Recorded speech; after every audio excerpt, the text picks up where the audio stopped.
Right. दूसरा ये है कि ज़ाहिर है जो नई लीडरशिप आई है, उसके पास जो मिलिट्री प्लान्स, कमांड अंडरस्टैंडिंग सारा कुछ जो है, ऑल्दो वैसे ही होता है, लेकिन फिर भी कुछ ना कुछ चीज़ें आपको सेटल करनी ज़रूरी हैं। राइट। दूसरा प्रॉब्लम ये है कि उनके पास एयर फोर्स नहीं है, ईरान के पास जो इतनी फ़ाल हो जैसे कि पाकिस्तान के पास थी, और ना ही लैंड फोर्सेस हैं। मतलब जो इस किस्म की जंग के लिए तैयार हों या जंग कर सकें। राइट। सो उसकी जगह पे उनके पास जो है रीजनल ईरानियन रेवोल्यूशनरी गार्ड है। ईरानियन रेवोल्यूशनरी गार्ड जो है गैर रवायती तरीके इस्तेमाल करेगी, ये उनकी लैंड फोर्सेस के मुतबादिल है, और ये इसके अंदर वो मुख्तलिफ बेसिस पे रवायती और गैर रवायती तरीके से हमला कर सकते हैं, चाहे वो इराक के अंदर अमेरिकन बेसिस हों, यूएई में हों, या ओमान या बहरेन में हो, या फिफ्थ फ्लीट का जो कमांड सेंटर है उसके ऊपर करें। डॉक्टर साहब, मैं जानना आपसे यही चाह रहा हूं कि अभी मुमकिना तौर पर ईरान की जानिब से आप क्या इम्पैक्ट देख रहे हैं, क्या इम्पैक्ट आ सकता है, क्या सरप्राइज आ सकता है? और दूसरा, खित्ते के दीगर प्लेयर्स जो हैवी वेट प्लेयर्स हैं वो आपकी दानिश में कहाँ खड़े आपको दिखाई दे रहे हैं? देखिए, इस वक्त जो सूरत हाल है अच्छी खासी गंभीर है ईरान के लिए, क्योंकि सिर्फ ईरान को एक स्ट्रेटेजिक जो है नुकसान नहीं हुआ, जहां उनकी एटमी तनसीब को निशाना बनाया गया है इसराइल की तरफ से, लेकिन उसके साथ साथ जो उनके टॉप दो मिलिट्री लीडर्स हैं उनको भी जो है निशाना बनाया गया है, उसके साथ साथ जो उनके साइंसदान हैं उनको भी। तो एक तरह से ये एक छोटा नुकसान नहीं किया गया, ईरान का बड़ा नुकसान किया गया है। अब ईरान के पास 3 ऑप्शंस हैं। एक ऑप्शन तो ये है कि वो ड्रोन्स को इस्तेमाल करें, जो उन्होंने किए हैं, क्योंकि वो इमीडिएट रिस्पॉन्स था, जो उनका बनता भी था और वो करेंगे भी सही। ठीक। दूसरा ये कि इससे जो है लॉन्ग एट्रिशन वॉर क्रिएट कर सकती है, यानी कि उस टाइम ले रहे हैं अपनी डिसीजन मेकिंग को और मिलिट्री लीडरशिप को कंसोलिडेट करने के लिए। राइट। दूसरा ये है कि ज़ाहिर है जो नई लीडरशिप आई है, उसके पास जो मिलिट्री प्लान्स, कमांड अंडरस्टैंडिंग सारा कुछ जो है, ऑल्दो वैसे ही होता है, लेकिन फिर भी कुछ ना कुछ चीज़ें आपको सेटल करनी ज़रूरी हैं। राइट। दूसरा प्रॉब्लम ये है कि उनके पास एयर फोर्स नहीं है, ईरान के पास जो इतनी फ़ाल हो जैसे कि पाकिस्तान के पास थी, और ना ही लैंड फोर्सेस हैं। मतलब जो इस किस्म की जंग के लिए तैयार हों या जंग कर सकें। राइट। सो उसकी जगह पे उनके पास जो है रीजनल ईरानियन रेवोल्यूशनरी गार्ड है। ईरानियन रेवोल्यूशनरी गार्ड जो है गैर रवायती तरीके इस्तेमाल करेगी, ये उनकी लैंड फोर्सेस के मुतबादिल है, और ये इसके अंदर वो मुख्तलिफ बेसिस पे रवायती और गैर रवायती तरीके से हमला कर सकते हैं, चाहे वो इराक के अंदर अमेरिकन बेसिस हों, यूएई में हों, या ओमान या बहरेन में हो, या फिफ्थ फ्लीट का जो कमांड सेंटर है उसके ऊपर करें। ये तो वो है जो अगर वो अमेरिका पे अटैक करते हैं, लेकिन इस वक्त क्योंकि वो नहीं चाहेंगे कि कॉन्फ्लिक्ट एक्सपैंड करे, तो वो चाहेंगे कि इसराइल पे करें। तो इसराइल पे उनके पास सिर्फ दो ही ऑप्शंस बचती हैं। एक तो ये कि वो ड्रोन्स करें और मुसलसल ड्रोन्स अटैक्स करते रहें, ताकि उसका जो कॉस्ट है वो इसराइल पे बढ़े, और उसके साथ साथ मिसाइल की थ्रेट भी यूज करें और मिसाइल्स को भी यूज करें इन बिटवीन। अगर ये यूज करते हैं तो जाहिर है इसराइल के ऊपर एक लॉन्ग अटेंशन वॉर का एक इम्पैक्ट आएगा। ठीक। दूसरा इशू ये है कि अभी तक वो ये नहीं बता सके कि जो इंटरनल इंटेलिजेंस लीक्स हो रही हैं उनकी, जिसकी वजह से उनकी मिलिट्री लीडरशिप को टारगेट किया जा रहा है, इसका मतलब है कि एक बहुत फाल सेल जो है ईरानियन मिलिट्री और ईरानियन इंटेलिजेंस और ईरानियन जो रेवोल्यूशनरी गार्ड है उसके अंदर फाल है। अगर आपको याद हो, कुछ अर्सा पहले जो है हमास की जो लीडरशिप थी उसको भी निशाना बनाया गया था ईरान के अंदर। तो इसका मतलब ये है कि इसराइल की पेनिट्रेशन, और ये पेनिट्रेशन यकीनी तौर पे इसराइल ने अपने जो उनके साथी हैं उनके जरिए की होगी, यानी कि यूके या बरतानिया, जिसकी बहुत ज्यादा इस वक्त असर रसूख भी है ईरान के अंदर, और चाह भी रहे हैं कि वहाँ ईरान के साथ ऑयल डील्स भी कर सकें, या फ्रांस। और दूसरी तरफ अमेरिका अपनी बावजूद बावजूद अपनी मुख्तलिफ कोशिशों के नाकाम रहा था। अगर आपको याद हो कि बड़ी अरसे से वो रजीम चेंज चाह रहे हैं, लेकिन रजीम चेंज उनसे हो नहीं रही। सो अगर ईरान ठीक। रिस्पॉन्ड नहीं करता तो ये है, और लास्ट बट नॉट लीस्ट वो ये है कि जी नेवल ऑप्शन, कि वो जो है समुद्री राहदारी को रोकते हैं या अपने तेल को बंद कर दें, लेकिन वो अभी ये काम नहीं करेंगे क्योंकि उससे एकदम जो इंटरनेशनल फोकस है वो ज्यादा आ जाएगा। तो पहले वो अटैक करेंगे, फिर वो इस ऑप्शन को यूज करेंगे ताकि एक्सपेंशन ऑफ कॉन्फ्लिक्ट के खतरे से इस कॉन्फ्लिक्ट को मैनेज कर सकें। अच्छा, दूसरा डॉक्टर साहब ये भी फरमाइएगा कि ट्रंप तो मुज़ाकरात के लिए बैठे, फिर उन्होंने पब्लिकली अनाउंसमेंट भी कर दी कि उनका कोई हासिल वसूल नहीं हो पा रहा। इस दौरान ये भी पता चला कि इसराइल से पूछे बगैर ट्रंप ने इन मुज़ाकरात में कूदे थे। अब ट्रंप, अमेरिका, ये आपको कहाँ खड़ा इन सारे हालात में नज़र आ रहे हैं? देखिए, अमेरिका तो इसमें से टॉप के ऊपर आया है इस तमाम कॉन्फ्लिक्ट में से, और खासतौर पर प्रेसिडेंट ट्रंप की जो मिलिट्री एक्यूमेन है उनको सलाम मेरे ख्याल से बनता है। क्योंकि उन्होंने अपने जो दो अहम मतलब दो अहम एलाइज थे, उनको बड़ा वाज़ेह पैगाम दिया। एक तो उन्होंने कहा कि जी या तो आप इलाकाई सूरत हाल तब्दील करें, जैसे कि इंडिया को कहा कि पाकिस्तान पे अटैक करें, इसी तरह इसराइल को कहा कि अगर ईरान आपके लिए मसला है तो ईरान पे अटैक करें। ठीक। अच्छा, जब अटैक कर लिया तो उसके बाद जाहिर है ईरान और पाकिस्तान में फ़र्क है।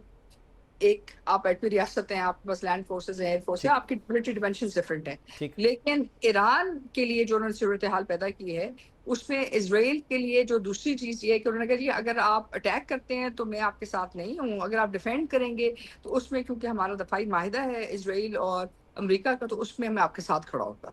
यानी एक तरह से उनको खुश भी करवाया। अगर इसराइल इसमें एक मतलब बालादस्ती हासिल कर लेता है, इलाकाई बालादस्ती हासिल कर लेता है, तो अमेरिका को बालादस्ती हासिल होगी। और अगर वो बालादस्ती हासिल नहीं करता और इंडिया की तरह वापस भागता है ईरान अमेरिका के पास कि जी आप मेरी अब जंग बंदी करें, तो वंस एंड फॉर ऑल, जैसे इंडिया को पास जो अब लैटिट्यूड है कि वो कहे कि जी मैं ईरान के साथ मेरी भी ताल्लुकात हैं, डिफेंस माहिदा है, और इसराइल के साथ, तो वो मुमकिन नहीं होगा।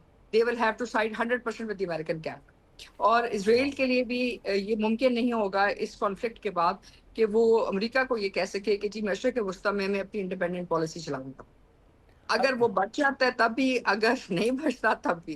तो एक लिहाज से, और सबसे बड़ी बात ये कि पहली दफा अमेरिका ने ये किया है, इसके बावजूद कि उन्होंने एक अमेरिकन मिलिट्री फोर्स इस्तेमाल नहीं की, एक अमेरिकन मिलिट्री इक्विपमेंट इसके अंदर as such under military American military command इस्तेमाल नहीं हो रहा।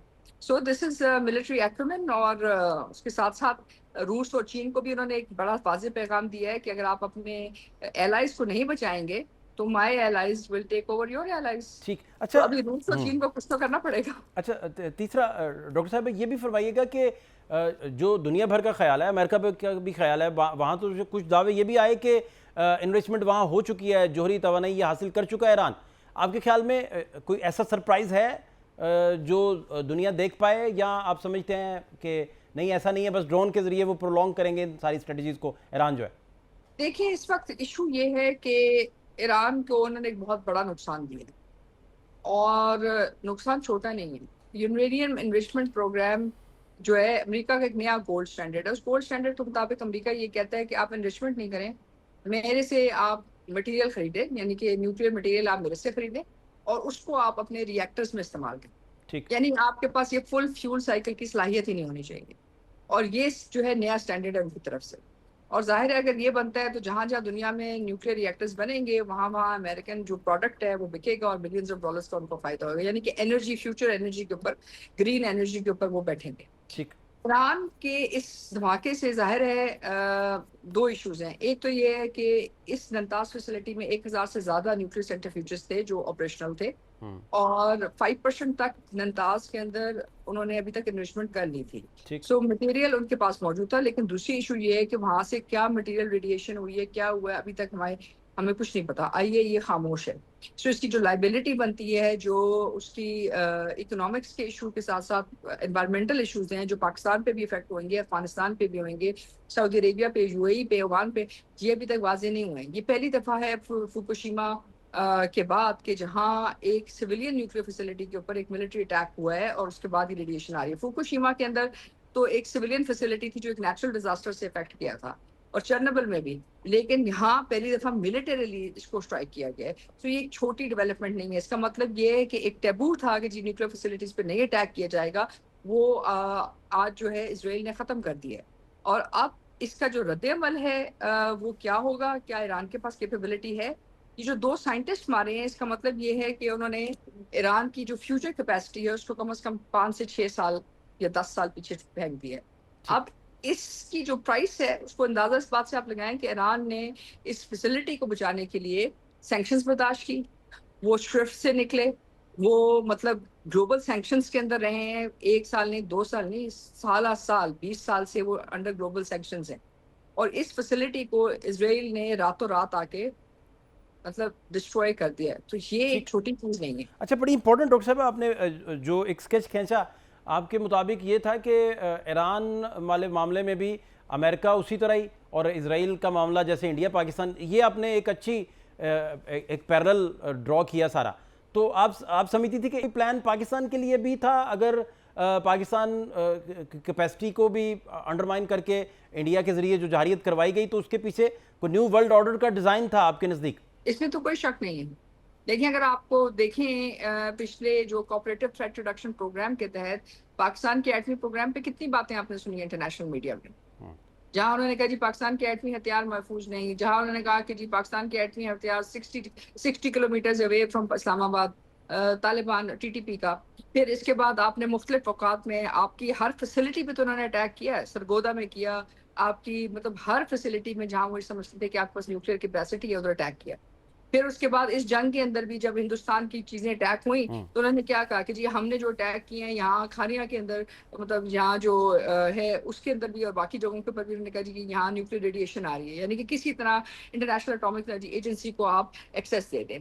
जो चीज हमने सीखी है ईरान से और जो चीज हमने सीखी है इराक के न्यूक्लियर स्ट्राइक्स के ऊपर, वो ये है कि जब आप इंटरनेशनल एजेंसीज को इजाजत दे देते हैं कि वो अंदर आए, या आपकी लैंड फोर्सेस नहीं है, या आपकी एयरफोर्स नहीं है, या कन्वेंशनल फोर्सेस में आपकी कोई भी वीकनेस है, तो वो उस वीकनेस को एलिमिनेट करते हैं थ्रू इंटरनेशनल इंटरवेंशन फर्स्ट। यानी पहले आपसे कहते हैं कि आप इंटरनेशनल माहिदों में आए, फिर आपसे कहते हैं कि अगर आप गुड बिहेवियर पे जाएंगे तो हम आपके साथ ताउन करेंगे। इन्होंने ईरान के साथ क्या किया, JCPO के साथ ईरान के साथ बातें करते रहे। उसके बाद उन्होंने कहा जी हम आपकी सैंक्शंस उतारते हैं। उन्होंने कहा जी आप क्या कहते हैं बरतानिया को और फ्रांस को जो है ऑयल के अंदर हिस्सादारी दें, हम आपकी गोल्ड की सैंक्शंस, आपकी ऑयल की सैंक्शंस उतारते हैं, और उसके बाद फिर आपकी जो एटमी जो सैंक्शंस है उनको भी उतारेंगे। लेकिन जैसे ये सूरत हाल पैदा हुई, अमेरिका ने पिछली दफा ट्रंप की एडमिनिस्ट्रेशन के नीचे उन पर यकतरफा जो है सैंक्शंस लगाए, और उसके बाद क्या हुआ, ठीक, उसके बाद हुआ ये कि आपके पास एक ऐसी सूरत हाल बनी जहां उन्होंने आपको इंटरनली वीक किया, इंटरनली इंफॉर्मेशन एक्सेस ली, और उसके बाद मिलिटरीली आपकी न्यूट्रलाइज किया। This is what they did in Iraq, this is what they have done in बहुत ईरान। शुक्रिया।